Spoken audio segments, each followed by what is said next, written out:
Hi everybody, this is Marilyn from Good Enough Quilting. I promised you guys that I'd show you the finished quilt that we were working on last time. What we were working on last time was how you could quilt any size block you have in a quilt as you go method that used wavy stitching, wavy quilting, and this is the finished thing. I think it turned out really good. I really like it. All you got to do is the top and the batting have to be the same size, whatever size your block is and your batting. The back you can make 2 inches, 2.5, or 3 inches, whatever you want, as big as the sashing. The sashing would be bigger, but so what? And you make that bigger. And if you want to make a quilt like this, you just get on our other couple videos and it'll show you everything you need to know about it. But now, I think we're ready to together make a quilt from start to finish. So I picked a super easy quilt. I picked a super easy thing. There's no binding, there's no hand sewing, there's no quilting. And let me show it to you. It's underneath this one, so I know I'm short, but I gotta take this one down. Okay. There it is. That's the quilt we're gonna make together. I think it's really cute. This quilt is maybe 13, 15 years old. It's washed beautifully, it's held up. This is, all right, so this is my circle to square. You start off with circles, but they end up kind of looking like squares to me. So in this quilt is 1, 2, 3, 4, 5, 6, 7. 1, 2, 3, 4, 5, 6, 7. 7 by 8 circles. The quilt we're going to make together is going to be bigger than this. This is a great size quilt for a kid, lap, or me. I'm 5 feet tall. It's a great size for me. But I'm making it for a 6'2" friend of mine, and he needs a bigger size quilt. So the one we're going to be making is going to be 8 circles by 9 circles. So come on with me and we'll do this. In 3 episodes, you'll have a finished quilt. This quilt, I made all the lips the same color. You see the same fabric. All the lips, all the things that fold up to the front are the same color as the backing. You with me? So you can choose to do that on this quilt we're going to be making together. Or you can just use scraps. For me, on this bigger quilt, I'm just going to use scraps. So it's going to be even wilder, if that's possible, than this quilt. Yeah, so you want to get started? Let's get started with this. It's fun, it's easy, you can't make a mistake. I mean, you really got to work at it to make a mistake on this quilt. All right, so this will be our first quilt together. Charlie, you want to come over here so I can show them the equipment? Yes, I'm coming. You coming? That's a good idea. Come on over. Watch that iron, it's hot. Don't burn yourself. All right, so here's the equipment you're going to need to do this quilt. It's going to take us 3 different episodes to do this quilt together because, you know, my cameraman, my husband, Charlie, he can only handle it, and me too. So for all that, we're going to have 3 different episodes. So here's our first episode. Again, no binding, no hand sewing, no quilting. Here's the equipment you're going to need. You're going to need a template that you buy on Amazon. I know everybody wants to make their own templates and don't want to buy templates, but I really recommend you buy a set of these templates. This set that I bought is like 16 bucks on Amazon. It's got a 10-inch, a 5-inch, and an 8-inch template. For this quilt that we're going to be making, we're only going to be using this big template. Now, I've had these templates for 13, 15 years. You see, I've never even taken these out of packaging because, man, those are really small. So this is the template we're going to use for this quilt. When you buy the template on Amazon, make sure that there's a slit, a big cutting slit in it. There's all kinds of different manufacturers of these. And make sure that there's marking spots in a square around the edge. So that's it. You need a cutting slit that you're going to use to turn the circle. And you need marking slits. So you need this.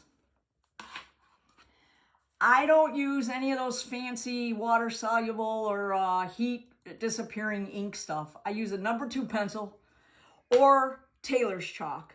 I really like Tailor's chalk because it never marks the fabric, it always washes out, and it's cheap. And tailors have been using it for hundreds of years. So here's what I buy. Again, it's on Amazon. It costs about $3 for this. This is enough to do 3 or 4 quilts, in my experience. And they're just like little triangles like this. Are they messy? Yes. But I still like them. I don't mind getting a little messy sometimes. So that's the chalk you're going to need, or a marking pencil of some type. You're going to need fabric. So for this quilt, I'm only using scraps. So you need, oh boy, you need a lot of scraps. You need 72 and math is hard. 72 and 72 is 144. You need 144 11 by 11 pieces to cut the circles. All right. If you want all the lips to be the same as your backing, you're going to need between like 4.5, 5 yards of backing material.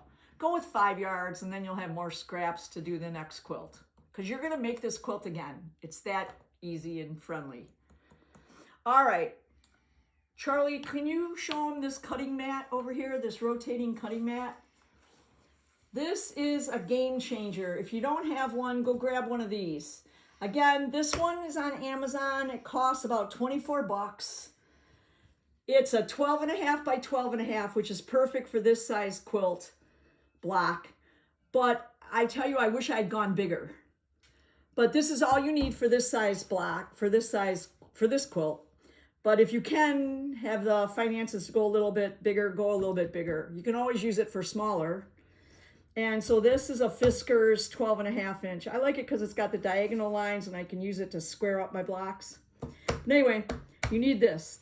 You don't need it. You can cut on a regular mat like this. It's just a little bit harder. All right, you need a rotary cutter.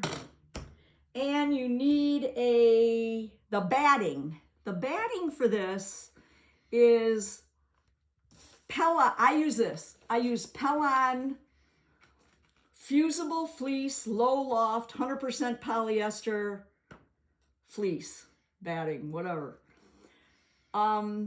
It comes in a package, and one package is enough to do 1.5 of these quilts easily. I can't remember how much it was. There's other fusible fleece, low loft polyester options on Amazon. But I have only used Pellon, so I can't vouch for those other kinds. But anyway, so this is what you need. You need that for your batting. I've already cut these into the 7 by 7 inch squares that we're going to need for this quilt. But if you look at it, there's one side that, see how it's can you tell it's kind of shiny? I don't know, does it show on the camera, Charlie? A little bit. All right. It's a little bit shiny. It's also pebble. It feels like sand or pebbles. That's the glue side down. The first time you iron this on with the glue side up, you'll never do it again because your iron is so mucked up. So this is the shiny, pebbly side. This is the soft, dull side. This side up, this side down on your fabric. Simple as that. So that's the batting you're going to use. Oh, you can use regular batting if you want to try regular batting. I've never tried it, but you can do it. But I would recommend, from what I've read, you got to spray it with adhesive and pin it too. So it's a lot. So for the first time, just get some of this fusible fleece low loft batting. You need a piece of cardboard from any old Amazon box that got delivered to your house that you cut into a 6 3/4 inch square. You need a turning tool. I've had this turning tool for 20, 30 years. There's better ones now. There's cool ones. There's longer ones. There's all kinds of different turning tools. If it's not in the budget, just get a spoon. You can use a spoon. Do not use the pointy edge because you're going to go right through seams with it. Use the rounded end of your spoon or this rounded end, and I'll show you how you do that in a little bit. that's about all you need. That's about all you need. All right, so I'm going to show you how to cut out the circles for this quilt. So you get your 10-inch template. You get a piece of fabric that's at least 1111 from your scrap bin. Can you see that okay, Charlie? Mm-hmm. You put this on here. Good. You put that on there. Now, most people, when they use templates, start right on the edge. I don't do that because I have a tendency to chop at it, and it ends up ruining a part of my template, which I don't want to do. So I kind of do this merge method, where you come in off the side like this, you merge with it, and then you go around. Then look what this, yeah, how cool is that? Again, kind of merge with, see, I didn't merge, did you hear that? And then go around. That's it. More scraps for later. All right, so let's just say, now remember, you're gonna have to cut 144 of these. You can do 2 or 3 layers at a time if you want. This long slit is the turning slit. I'm gonna plan this to be the front of my quilt, and so I have to make a slit in it. So the circles that are in the front of your quilt have a slit in it like that. You with me? So that's the front. Now for the back, again, the wilder, the more bizarre it is, I think the cooler it is. This is going to be the back of the quilt, no slits. Same thing, I start off here, I merge, I go around. Amazing rotating mat. Figure out where I ended up. Oh, I didn't get through that one for some reason. That's cool. All right, start again here. Come around. That's it. Oh, I missed the spot too. Sorry about that. That's the back of the quilt, and more scraps for later. All right, now we're going to head over to the sewing machine, and what we're going to do is we're going to sew these 2 right sides together. You don't have to pin it. You don't have to do anything like that. Right sides together. And I might as well tell you now, slit always goes up. Just keep thinking in your head, the slit up. I'll explain why later. So let's go over to the sewing machine, Charlie, and with a 1/4 inch, I have a 1/4 inch foot on my sewing machine. We're going to sew all the way around this 1/4 inch. I don't think so. You don't think so? Not without the fleece in it. Nope. First, we're going to sew it. Trust me on this. I've made a lot of them. But thanks. Thanks for the critique. I appreciate that. All right, so come on over to the sewing machine. If you've watched our other videos, you know Charlie and I banter quite a bit. So, all right, so I have the 1/4 inch foot that I love on here. It's got like a little black thing that gives me a 1/4 inch. I do not like starting sewing where the slit is because that's a lot of give up that way. So I just start anywhere else. 1/4 inch. I put my stitch length at about 2.5. I only have even numbers, so you know. My speed is fast because, you know, whatever. And you just sew. All the way around.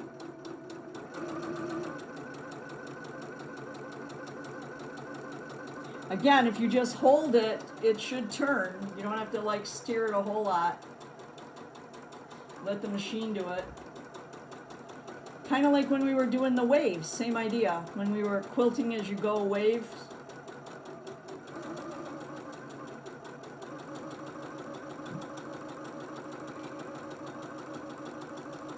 See, we're coming up to where the slit's at.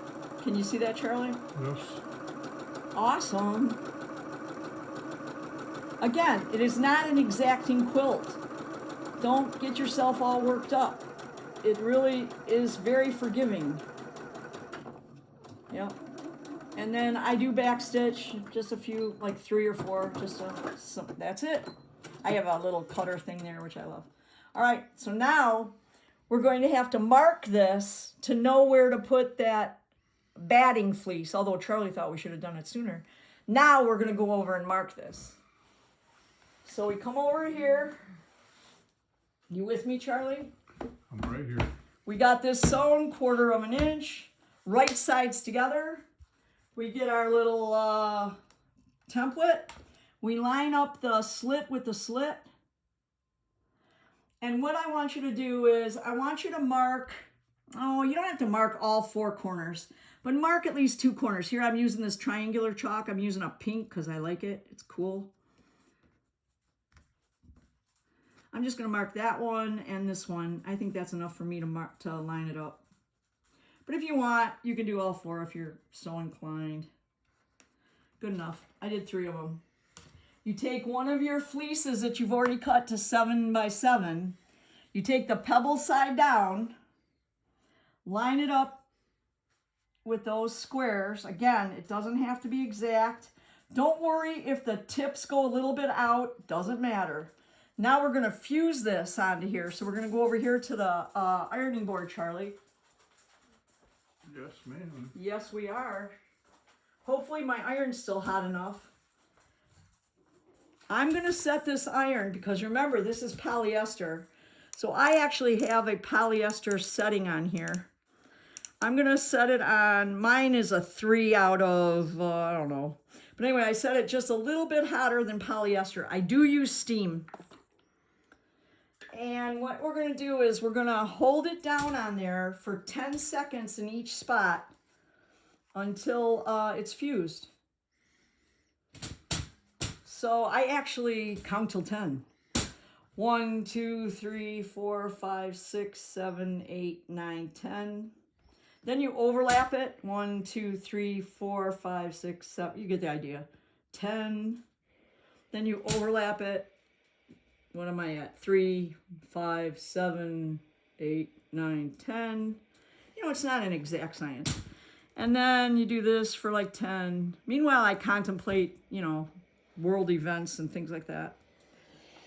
And then you just keep overlapping it until it's fused.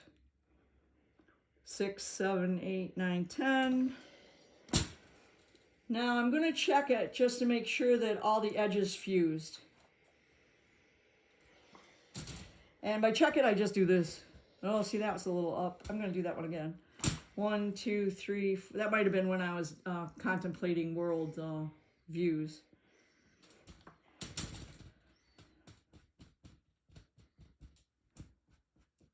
That's it. So now we have to turn this. Hey, Charlie, can you hand me my turning thing? All right. So now we're going to turn this. We use this slit and we turn it inside out.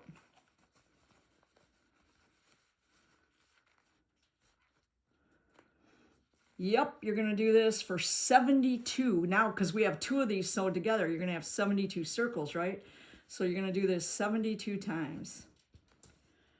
Once I have it turned like this, I usually make all 72 of them. And then all I'm doing right now is just running my finger around it to try to pop out the major corners. Can you see that okay? Mm-hmm. All right, and then what I'll do is I'll just have 72 of these bad boys like this while I'm watching TV or whatever. Then this is lap work.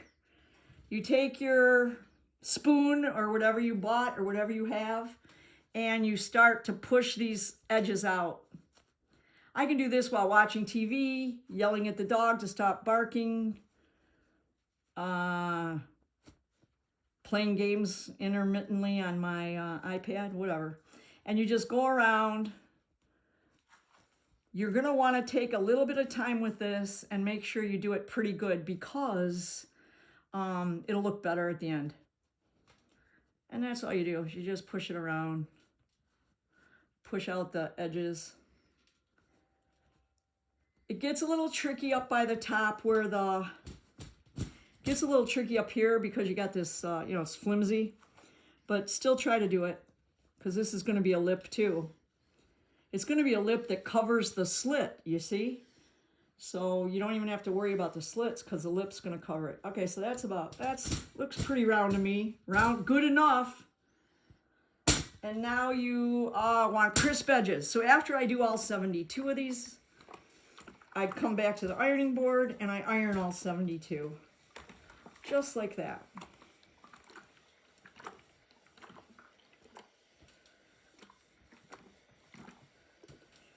And you're going to do that 72 times. All right.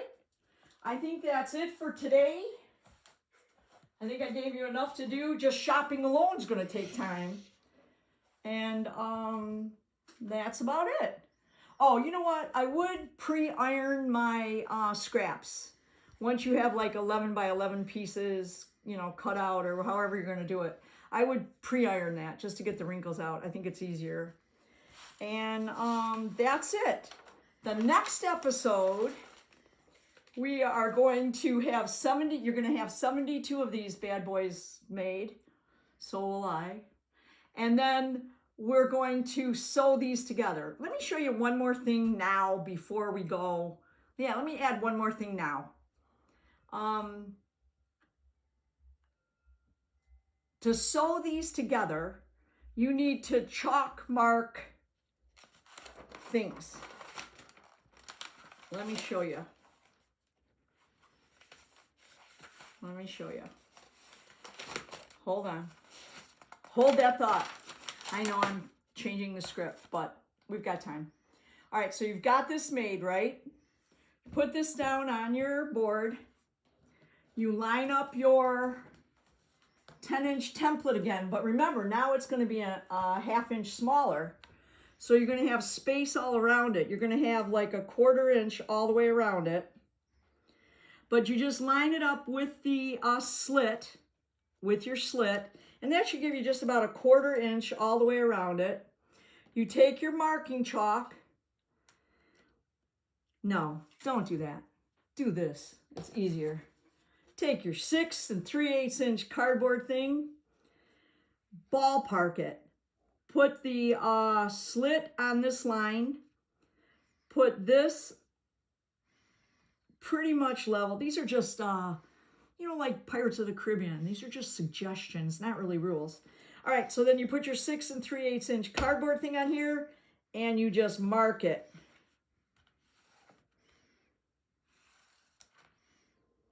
Doesn't matter how thick the line is, because they're just guidelines.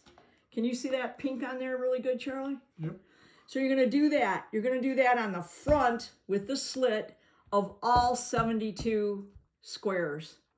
So if you have those done with the markings from the 6 3/8 inch cardboard, then we are good to go. So next episode, I'll show you how to start putting this all together. All right, guys, have fun with this. It's an easy quilt. All right, talk to you later. Bye.